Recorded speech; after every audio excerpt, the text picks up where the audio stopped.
Alright, welcome everyone to another coffee tasting. I'm your host, Aaron Taylor, and today we are tasting another Stumptown coffee. This coffee features the El Injerto Bourbon, which is a Guatemalan coffee. And with this cup of coffee, we are getting, let's see. I forgot the notes of this coffee, you guys. I am terribly sorry.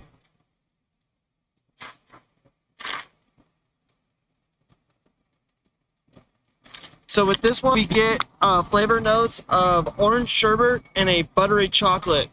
And so today we're taking a little step away from our traditional coffee tastings, and we're trying it just one particular way. We're trying it on the iced Chemex. And today we are here with Marilyn Monroe statue again. And this week we're dedicating this coffee tasting to learning to step outside of our comfort zone, outside of the box that we're normally comfort staying inside of, stepping outside of that box and learning to engage with the people around us. And then, just making this connection with the people around us to create a more welcoming environment and just to, learn to make new friends. Because the other day someone shared with me that half of Americans haven't made a single friend in 5 years. And I can believe that because, we just get so comfortable with our circle of friends that we don't want to go out there and meet new people. And when you make new friends, that doesn't necessarily mean that you have to constantly hang out with them. It's introducing yourself, sharing your name, sharing what a little bit about yourself, of your passions, what makes you you.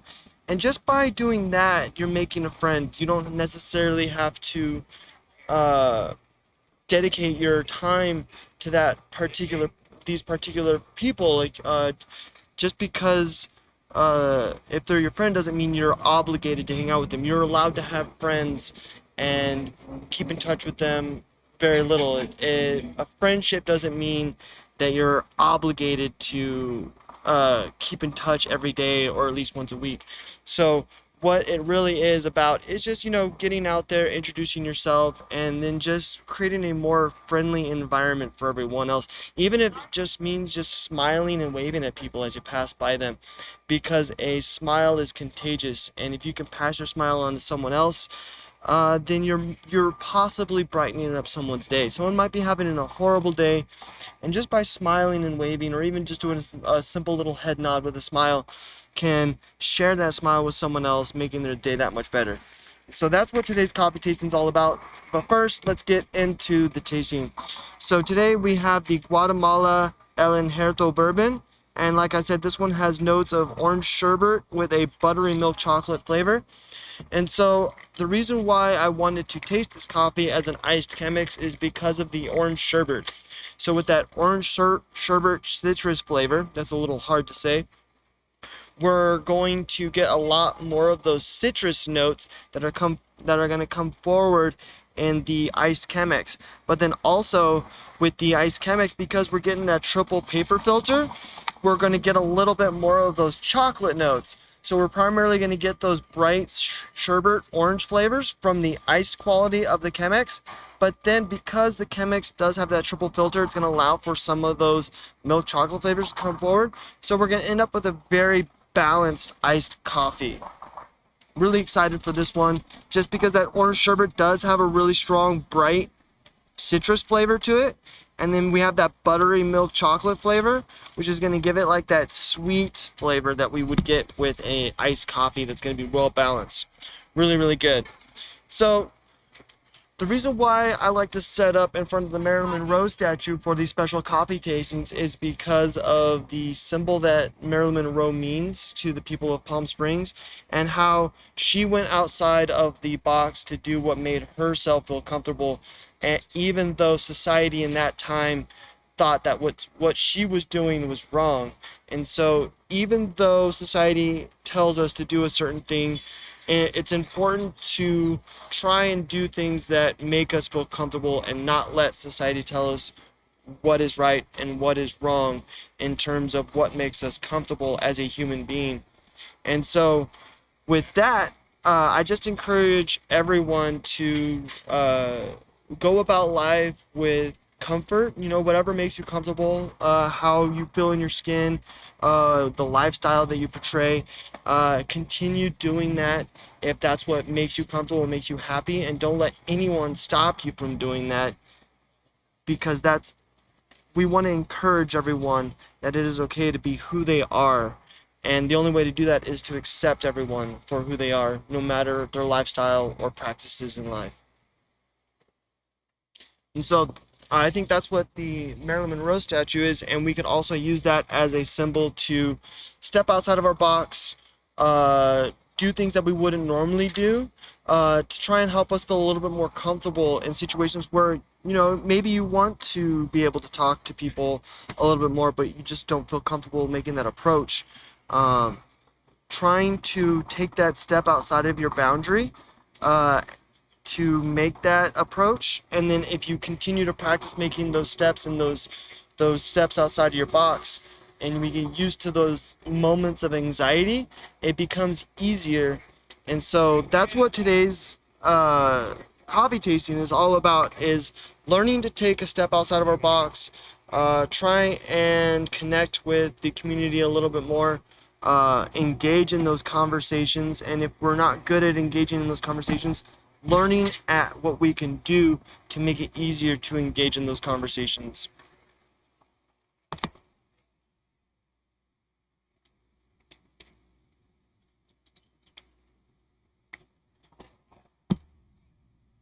So for this coffee, we are going to learn a little bit about the history of this coffee this Friday.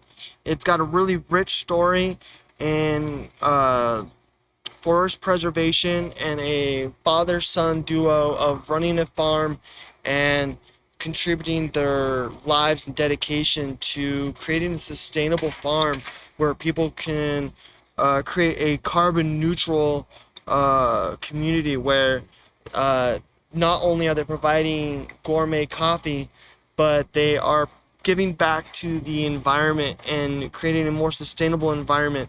And that's one of the best things about coffee, is we're learning about how coffee is a more sustainable coffee, is a greener way to grow produce, and we're learning all these different practices on how we can put it back in the ground and give back to the earth as we take from it, so that we can have soil for the future, so that we can continue to grow this gourmet coffee. And so all these practices that we learn through growing coffee and creating a sustainable farm is important, so that we can carry these practices over to other farming practices when it comes to produce. And so very important, the coffee culture and technology can impact other parts of the world and not just the coffee world. And that's one of the great things about the coffee tastings that we do here, is we learn the stories and how it impacts the farmers, the community, and the culture, and also the earth itself, and how we can give back to the earth what we take. And so very important, and helps us appreciate the cups that we drink a little bit more. We learn where the coffee comes from, learn about the hard work and dedication that goes into making these gourmet cups of coffee. And so really important. So if you guys want to learn a little bit more about the El Injerto Bourbon by Stumptown, join me this Friday as we really explore the history of this coffee, because today we're just exploring what it means to step outside of our box and learn to engage with our community, and take that step to create that engagement with other people, even if it means that engagement is just a smile and a nod as you pass by.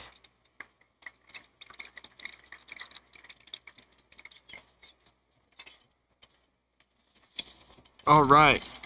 So with the Chemex, it is a triple paper filter. The reason why I like to choose the Chemex is just because we get a more balanced cup of coffee. With the triple paper filter, we're filtering out the sediments and the oils. With a regular pour over, some of those oils pass through because it's only a single paper filter. We're catching a lot of those sediments, but not all the oils get absorbed. So with the Chemex, we have that extra filter wall of the paper that catches a little bit more of the oils. Not all the oils get captured, but a little bit more. So it's a more filtered cup, a little bit of a cleaner flavor. And what that does is it provides to us a more balanced cup, because in a pour over, those oils really bring forward the citrus flavors. So with this, we want a little bit more balanced cup, because the iced coffee is going to help bring out those citrus flavors, and the balanced Chemex is going to help bring out those chocolate flavors. So even though it's iced and a Chemex, we're still going to get some strong citrus notes, but we're going to get some more of those buttery milk chocolate notes as well because of that triple paper filter. And so the reason why I chose this is because with an iced coffee, you do want a bright, citrusy, crisp flavor, but then also you don't want that citrus flavor to be overwhelming. And so with this, it's going to be perfect because we have that milk chocolate butteriness that's going to help bring down that citrus level and give it a more balanced cup of coffee.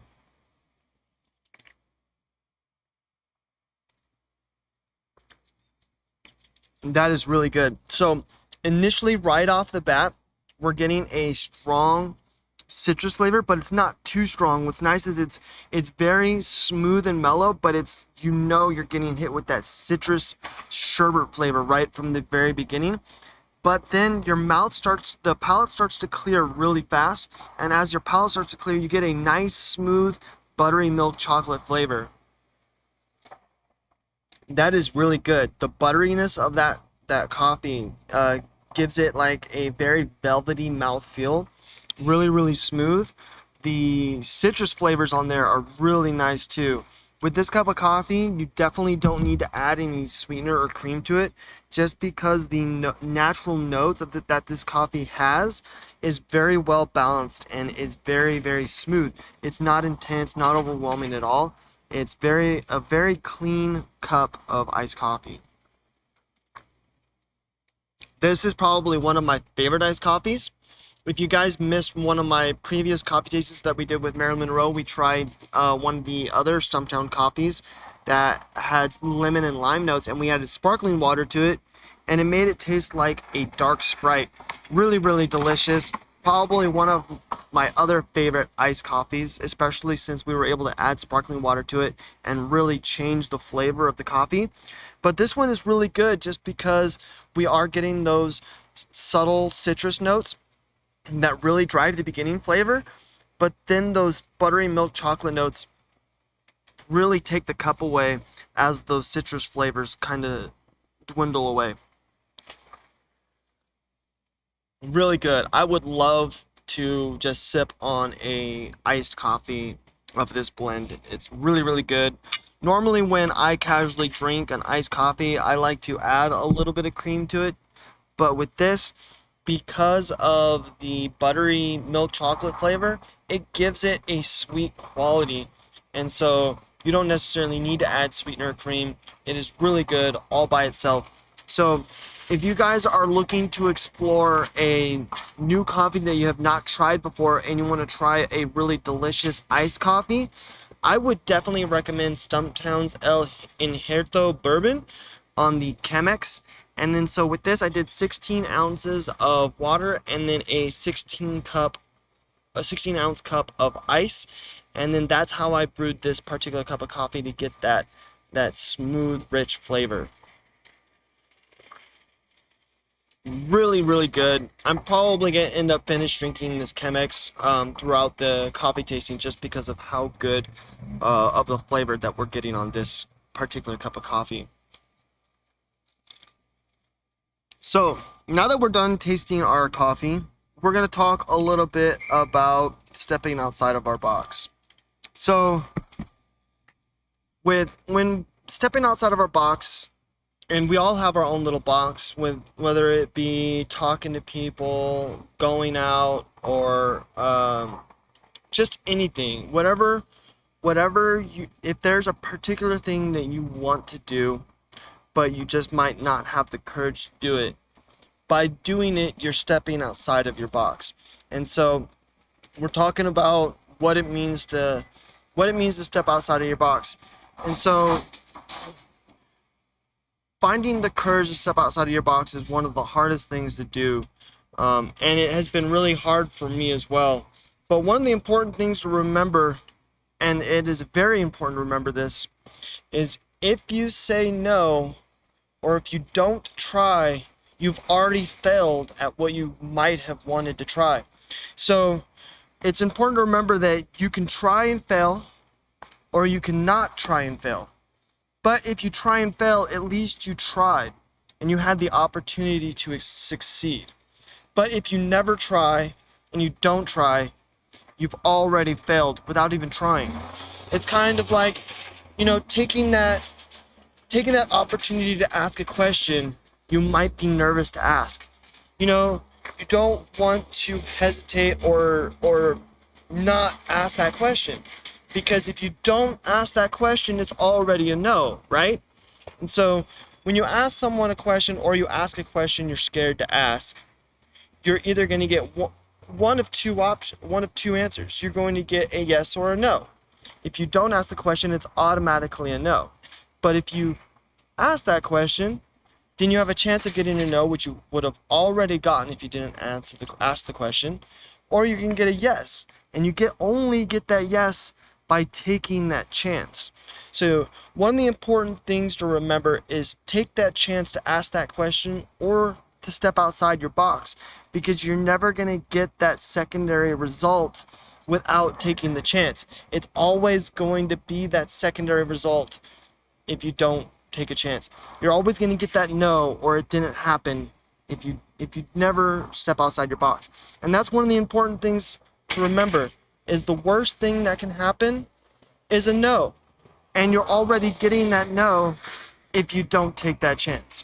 And so that's one of the first things to remember when it comes to learning to step outside your box, is the results of what's going to happen, and whether or not we're going to get a yes or no, and if we don't try, we're automatically going to get a no. And so we don't want to be scared of getting a no, because we're already getting that no if we don't take a chance. So I encourage you to take that chance to ask that question or step outside your box on whatever it is, just to find out the results of what it would have been if you took that chance. Because if you don't, you're just going to be left wondering, what would have happened if I asked that question, or what would have happened if I would have done that. We don't want what ifs in our life. We want to know going in that, I asked that question and they said yes, or I asked that question and they said no, but it is what it is. I took that chance. And so it's important to step outside of our box, take that chance, and not be afraid of the no not being afraid of the no we might get, because we already got it if we don't take a chance in the first place. So that is the first and most important thing to remember when it comes to stepping outside of our box. The second most important thing about stepping outside of our box, the second most important thing, is remembering about how much easier it gets every time. So I like to refer to like riding a roller coaster. So when you step outside your box and you start to do something that makes you anxious or nervous, or you're not sure of yourself, it's kind of like riding a roller coaster and you're standing in that line for the roller coaster that you've never been on. And when you get there, you're super nervous and you're scared to do it. Now, when you get to the roller coaster and you're at the car of the roller coaster and you decide, you know what, I can't do it, I'm just gonna hop on through and let the next person ride, and your friends get done riding the roller coaster and they're super excited, they're all talking about it, and you just never got to experience that experience, and then it comes around again and you're like, you know what, I'm gonna give it a try this time. But then you continue to jump over this experience. You continue to not do it. And what happens is you never gain that experience to make it easier. So if you come across this roller coaster that you're scared to hop on, I encourage you to just hop on it anyways. Just ride the roller coaster, do whatever it is that you want to do, even though you're nervous or if it makes you feel uncomfortable, because I guarantee you that the second time you ride that roller coaster, it'll be that much easier. When you ride the roller coaster, the first time, you'll keep your eyes closed for almost the entire ride just because of how scary it is. But it's okay, because the second time you ride the roller coaster, you might hold your eyes closed for the first giant drop, but then you're able to keep your eyes open for the rest of the roller coaster. And then your fifth time around, you're so used to the anxiety that it's no longer affecting you. It's no long the anxiety is no longer overwhelming. That you're actually able to keep your eyes open throughout the entire roller coaster, and it'll eventually get to the point that where the anxiety is completely gone altogether, and that now you're riding the roller coaster with enjoyment because you know what the experience is going to be like. You know about the drops, you know about the turns and the different dips, ups and downs. You're familiar with the experience of a roller coaster so much that no longer are you anxious or nervous, but you are going into the experience having fun, and you're developing your the way you go about riding other roller coasters. And as you start continue to ride these different roller coasters, you're learning to cope with your anxiety in a more healthy way, and you're able to build upon that experience. You never really want to block out these experiences, because every time you block out these experiences when you ride the roller coaster, you're when you go to ride the roller coaster a second time, if you blocked it out the first time, it's going to be as if you've never ridden it. So it's important to experience these things that make us nervous, the things that make us anxious, because as we experience them and we experience them over and over, they begin to get easier to deal with. And so I just want to bring up an example for myself. So I was homeschooled my entire life, and so I used to have an inability to socialize with people. I didn't have the ability to talk. I didn't have the ability to speak publicly to people. I wasn't very good at approaching people, learning people's names, and bringing up topics to talk about.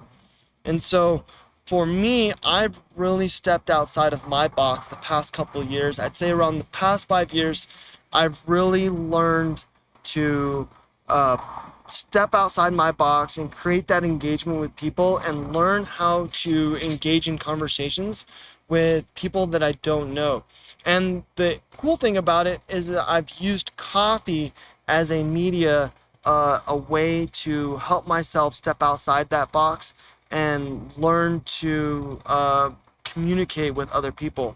And so the way I do that is it started off with coffee tasting. So I would drink coffee and learn the stories of the coffee. And as I learned these different stories, I would actually start to share these stories with my coworkers, because that's how passionate I was about how cool and interesting these stories were. And so what I did is I used something I'm passionate about. And so if you guys have something you're passionate about, I encourage you to try and use that as a way to get outside your box and talk to people. Because if you're truly passionate about something, it's going to be so much easier to talk about that because of your passion. Because your passion drives your knowledge, and your knowledge drives your confidence in that topic. And because I have so much passion and knowledge about coffee, I am very confident in what I'm talking about when it comes to coffee culture, history, and also flavors. And so I use that as a practice to speak and talk to people. And as I use that as a practice medium, I begin to develop my social skills, and I have become a lot more easier. It has become a lot more easier for me to approach people, learn their names, and engage in that conversation. Even though a lot of my conversations are still driven around coffee, I use coffee as my way to break the ice. So if there is a passion that you have, that you're very knowledgeable about, that you can utilize as a way to break the ice with someone who you want to engage with, I would definitely encourage you to do so, just because it's that much easier to use something that you're passionate about to break the ice. Because if you're passionate about it, you already have the knowledge to talk about it. You don't have to think, it's already there. And then what's cool about it is when you talk about your passions, you're really sharing with that other person what makes you you. So for me, I'm all about coffee history and culture. I love learning about what makes coffee, how much work goes into all the different coffees that makes them what they are. And then when we learn about how much work goes into these different coffees, we can appreciate the coffees that much more. And then as people start to learn these stories, they become inspired by the stories themselves, and then they want to share these stories with other people. And so not only am I sharing these culture and histories with just the person I'm talking to, but they're going to pass it on with other people around them. And so that's why it's important to step outside of our box, is because we're not only trying to engage with just the people that we're talking to personally, but we can inspire them to engage with other people around them. And so what we're really doing is we're passing on the sense of community and culture and bringing the community together even closer by encouraging people to engage, even, like I said, even if that engagement is just a smile and a nod as you pass by. Because someone could be having a bad day, and that smile you just gave them is contagious. They're going to see you smiling, and they might smile themselves, and that might pick up their mood a little bit more. And if they can, smile and nod to the next person in front of them, and we can just pass on our smiles to everyone, then that is helping build the community that much more. And there are a lot of people who just don't feel comfortable smiling and waving at passerbyers. And I've been to a lot of places where that's a big part of the community, where they wave and smile at everyone that they pass by. And me as a person experiencing that for the first time in a different place, it was odd, but I liked it at the same time, because it showed a sense of respect and community among that particular community. And so if we can practice that and share that in our community, and not only make each other feel more welcome, but help make tourists feel welcome as well. So it doesn't just affect you, it affects everyone around you. So that's why I encourage you to really step outside your box, engage with the random person today, say hi, smile, nod your head, do whatever you can to engage with that person. If it's a person walking by, if it's 15 people walking by, I definitely encourage you to step outside your box, engage, smile, and share your passions with other people. Because if you share your passions with other people, they might end up sharing your passion with other people. And it's just a trickling effect where we can end up spreading passion for whatever your passion is to an entire community if it makes it that far. And so this coffee tasting is dedicated to stepping outside of our box, learning to communicate with our community, just figuring out what we can do to engage with all the people around us.